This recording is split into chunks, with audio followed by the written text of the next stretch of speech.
Welcome to வானவில் கதைகள். நாட்டுப்புற வேடிக்கை கதைகள், தாத்தா சொல்லிய கதைகள், விடாக்கண்டனும் கொடாக்கண்டனும்.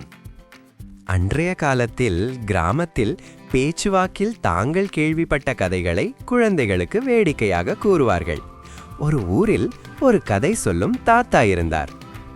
அந்த ஊர் குழந்தைகள் முதல் பெரியவர்கள் வரை அவர் சொல்லும் கதையை கேட்க ஆவலாக இருப்பார்கள். ஒரு நாள் தாத்தா கதை சொல்லத் தொடங்கினார். கதை தொடக்கம். ஒரு கிராமத்தில் ஒரு கணவனும் மனைவியும் இருந்தார்கள். அவர்கள் இருவரும் சரியான கஞ்சர்கள். எச்சிக்கையால் காக்காய் கூட விரட்ட மாட்டார்கள். வீடு தேடி வந்த விருந்தாளிக்கு கூட ஒரு வாய் சோறு கூட கொடுக்காமல் விரட்டிவிடும் அற்பகுணம் படைத்தவர்கள். மனைவி கணவனுக்கு சாதம் பரிமாறும் முன்பு வீட்டின் வாசல் வரை வந்து வெளியே தெருவை இருபுறமும் எட்டி பார்த்து யாரும் தெரிந்த ஆள் வருகிறார்களா என்று பார்த்துவிட்டு வாசல் கதவை அடைத்து விடுவாள். ஒரு நாள் அந்த கிராமத்திற்கு விடாக்கண்டன் ஒருவன் விருந்தாளியாக தன் உறவினர்களை பார்க்க வந்தான். அந்த கணவன் மனைவி கஞ்சர்களுக்கும் அவன் ஒரு வகையில் உறவினன்தான். அன்றும் அதேபோல் மனைவி வீட்டின் வாசல் வரை வந்தவள். தெருவின் வலதுபுறம் தொடக்கத்தில் ஊருக்குள் ஒரு விருந்தாளி வருவதையும் அவன் தன் வீட்டை கடந்து ஊருக்குள் செல்வதையும் பார்த்துவிட்டு உடனே உள்ளே ஓடினாள். மனைவி தன் கணவனிடம், ஊருக்குள் ஒரு விருந்தாளி சென்றுள்ளான், அவன் இங்கேயும் வருவான் என்ற செய்தியை தெரிவித்தாள். கணவனுக்கும் மனைவிக்கும் விருந்தாளிக்கு சோறு போட மனமில்லை. உடனே கணவன் தன் மனைவியிடம், நாம் 2 பேரும் இப்போது சண்டை போடுவது போல் ஒரு நாடகம் ஆடுவோம். நான் அடிக்கிற மாதிரி அடிக்கிறேன், நீ அழுகிற மாதிரி அழு என்றான். மனைவியும் நடித்து காட்டினாள்.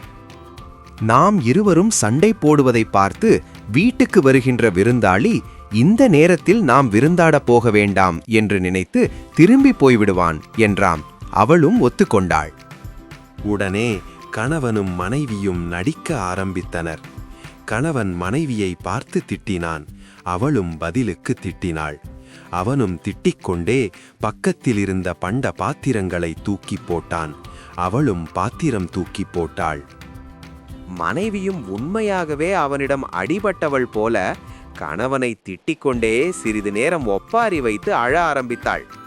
கணவனும் கோபமாக அவளை பார்த்து கொண்டிருந்தான். அந்த நேரம் பார்த்து அங்கு வந்த விருந்தாளி வீட்டினுள் நடப்பதை வாசலில் நின்று எட்டி பார்த்துவிட்டு லேசாக அதிர்ச்சியடைந்தான். பின் திரும்பி வெளியே சென்று விட்டான்.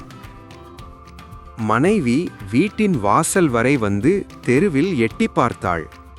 விருந்தாளி திரும்பி போவது தெரிந்தது. விருந்தாளி போய்விட்டான் என்றதும் அவள் மகிழ்ச்சியுடன் வீட்டின் உள்ளே சென்றாள்.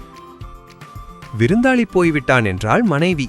பின் அவர்கள் இருவரும் நன்றாக நடித்து நாம் அவனை ஏமாற்றி ஒரு வழியாக அனுப்பிவிட்டோம் என்று மகிழ்வுடன் பேசிக்கொண்டனர்.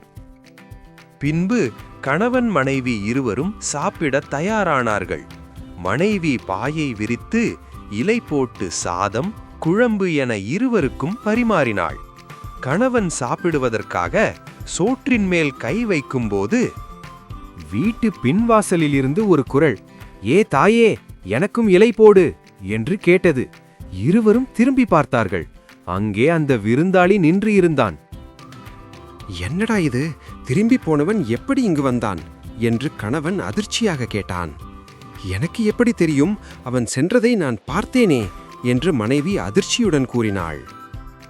விருந்தாளியாக வந்தவன் சொன்னான், நீர் அடிக்கிற மாதிரி அடிச்சீர், அவள் அழுகிற மாதிரி அழுதாள், நான் போகிற மாதிரி போயிட்டு திரும்ப வந்துட்டேன் என்றான். கணவனும் மனைவியும் அதை கேட்டு அதிர்ச்சி அடைந்து தலை குனிந்தனர். இனி என்ன செய்ய, வேறு வழி இல்லையே என்று நினைத்து வேண்டா வெறுப்பாக சிரித்துக்கொண்டே விருந்தாளிக்கும் சோறு போட்டாள் அந்த வீட்டின் மகராசி என்று கதையை கூறி முடித்தார் தாத்தா. யாருக்கும் எதுவும் தர விருப்பமில்லாத கஞ்சர்களுக்கு இது சரியான பாடம் என்று குழந்தைகளிடம் தாத்தா கூறினார். கதையை கேட்டுக்கொண்டிருந்த அனைவரும் சிரித்தார்கள். கதையின் நீதி: பிடிவாதம் மற்றும் கஞ்சத்தனம் ஆகிய எதிர்மறை குணங்களை விட்டுவிட வேண்டும். அதிக கஞ்சத்தனம் இறுதியில் அவமானத்தையே தரும். Thanks for watching. Don't forget to share with your friends and kindly subscribe our channel. நண்பர்களே, இந்த கதையை நீங்கள் பார்த்ததற்கு மனமார்ந்த நன்றி. ஒவ்வொரு கதையும் நிறைய நேரம் செலவழித்து கடுமையான உழைப்பின் மூலம் உருவாக்கப்படுகிறது.